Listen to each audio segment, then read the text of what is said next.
Paso 6 del proceso de investigación. En el paso 6 se selecciona el diseño apropiado de investigación. Los diseños pueden ser experimentales y no experimentales. ¿De qué depende para que elijamos el diseño experimental o el diseño no experimental?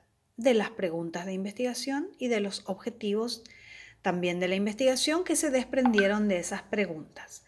Entonces, ¿cuándo un diseño es experimental? Cuando se manipula deliberadamente a la variable para observar sus efectos. Por ejemplo, en el área de las ciencias agrarias, hacemos un injerto. ¿Qué es lo que se hace propiamente? Colocar una planta en otra, es decir, instalamos deliberadamente una variable para ver en qué resulta. Los diseños no experimentales son los diseños en donde las investigaciones se hacen a través de observar el fenómeno, la situación o el contexto que vamos a investigar, así como se da, así como se presenta, ¿sí? Es decir, no se introduce ni una sola variable. Se observa el hecho, se observa la situación, se observa el objeto de estudio en su estado natural. Y el experimental se le agrega una variable que va a modificar su estructura original para obtener un resultado determinado. Luego de seleccionar el diseño, de qué tipo, qué diseño va a tener la investigación, pasamos a la selección de la muestra. ¿Y qué es una muestra?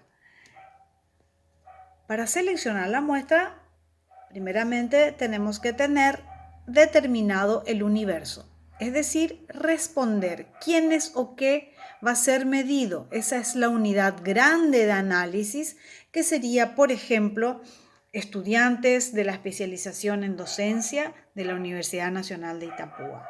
O puede ser, por ejemplo, funcionarios de las instituciones públicas del país. O puede ser bancos y financieras de plaza. Es decir, el universo, la parte grande que va donde está contenido el tema que vamos a investigar. Parte de este universo es aquello que se llama muestra. Y la muestra es un subgrupo que no es precisamente un estamento diferente, sino son todos los que representan a ese universo. Entonces, si decimos estudiantes de la especialización en docencia, si ese es nuestro universo de estudio de la Universidad Nacional de Itapúa, otro estudiante de la especialización en docencia de una universidad diferente no puede ser parte de la muestra. Solamente pueden ser parte de la muestra aquellos que reúnen las características propias de su universo de estudio. Se extrae una muestra. ¿Por qué se extrae una muestra y para qué? La muestra, como decía, es una parte representativa de la población. ¿Para qué se extrae esa muestra? Porque estadísticamente hablando, ante una población grande no es necesario tomar toda la población para hacer el análisis, porque con la selección de una muestra a través de una fórmula ya se obtiene la cantidad necesaria a quien se va a consultar, quién va a ser la fuente primaria de información. De modo que si según la fórmula estadística para selección de muestra nos dice que de una población de 1000, 200 necesitamos como muestra, significa que a partir del 201, 202, 203, las respuestas ya se van a ir sumando a las que ya hay, ya no va a haber novedad, no hay nada nuevo, entonces no es necesario cubrir todo el universo. Para eso se extrae la muestra. Hay una manera, vuelvo a repetir, una fórmula estadística que selecciona muestra. Bien, la muestra puede ser probabilística y puede ser no probabilística. ¿Cuándo una muestra es probabilística? Cuando todos los componentes del universo de estudio pueden ser parte de la muestra. Cualquiera. Si decimos nuestro universo son los estudiantes de la especialización en docencia universitaria, ahí vamos a tomar una muestra probabilística, significa que si son 60, cualquiera de los 60 pueden ser parte de la muestra. Y no probabilística es cuando no cualquiera de ese universo puede ser parte de la muestra.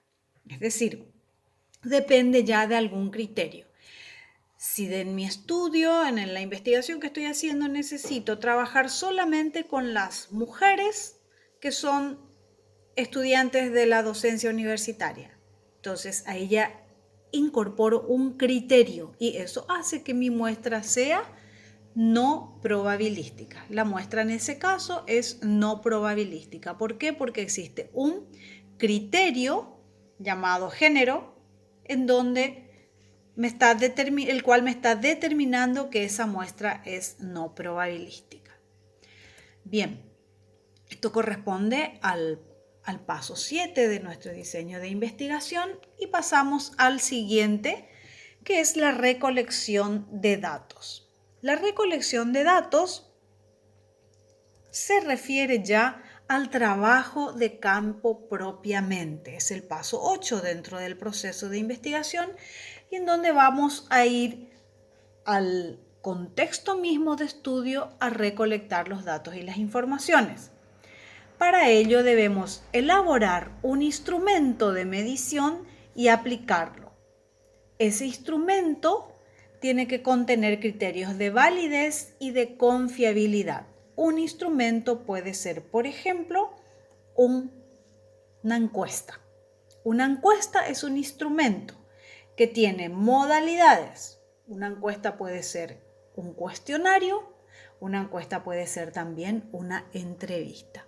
Entonces, preparo mi cuestionario. Vamos a suponer que vamos a usar cuestionario. Preparo el cuestionario y ese cuestionario, que es un instrumento llamado la encuesta, es la técnica, ¿verdad? Entonces, ese cuestionario tiene que tener criterios de validez y de confiabilidad.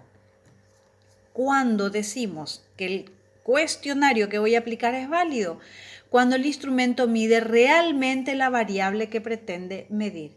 Entonces, vamos a seguir con nuestro ejemplo. Estudiantes de la docencia, de la especialización en docencia de la UNI. Queremos saber, por ejemplo, cómo aprenden, es decir, modalidades del aprendizaje. Este cuestionario va a ser válido si el instrumento, lo que escribo adentro, realmente me va a recolectar datos referentes a las modalidades del aprendizaje. Y no, por ejemplo, otra variable que podría ser sexo, edad o comportamiento o satisfacción con el curso. Me va a medir exactamente aquello que quiero medir, entonces mi cuestionario es válido. Cuando es confiable en el grado en que la aplicación repetida arroja los mismos resultados. Es decir, aplico una vez, otra vez y otra vez y los resultados las respuestas son las mismas. Por eso es muy importante realizar, para tener estos criterios de validez y de confiabilidad, es importante realizar una prueba piloto. ¿Qué es una prueba piloto? Si mi muestra van a ser 200 unidades de análisis dentro del universo de 1000, aplico, por ejemplo, a un 1% de esa población, aplico 10 o 20 y recojo las informaciones y voy validando mi instrumento a ver si realmente mide aquello que quiere medir, es válido y también si es confiable. Bien, seguimos entonces con el siguiente paso. El siguiente paso corresponde ya al análisis de los datos. Es el paso 9. ¿Qué significa analizar los datos? Comenzar a trabajar con aquellos datos que recolectamos.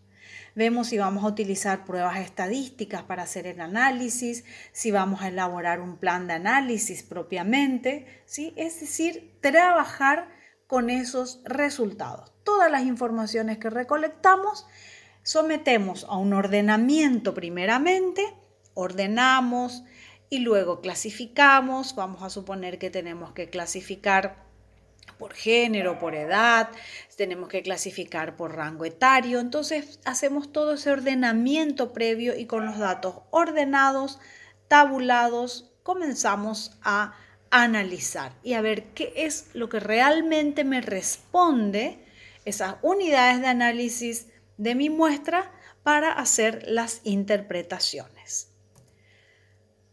Pasamos al paso siguiente, cuando ya tengo todos los resultados, todo analizado, tengo que presentar. ¿Cómo se presentan esos resultados? Esos resultados se presentan en un material llamado reporte de investigación. Tratándose, por ejemplo, de un trabajo de tesis o de un trabajo de investigación, el nombre es informe final. Si en el ámbito de la academia podemos llamarle tesis, podemos llamarle también trabajo final de grado, pero siempre es un informe final, en donde, ¿qué es lo que se hace? Representar esos resultados. Se elabora ese reporte, ya con todo el proceso plasmado en ese reporte, en el informe final, ¿sí? Las características, el formato, la extensión, eso va a depender siempre si es un trabajo, una investigación académica o una investigación para una empresa o para una institución o para un organismo. Siempre los estamentos, digamos, ya diseñan el formato, cómo se va a presentar, y ahí va incluida toda la investigación, desde la selección del tema ya como un informe. Todos los resultados se plasman y se pueden incluso, por lo general, se hacen gráficos, porque los gráficos representan con mejor exactitud las respuestas de las unidades de análisis.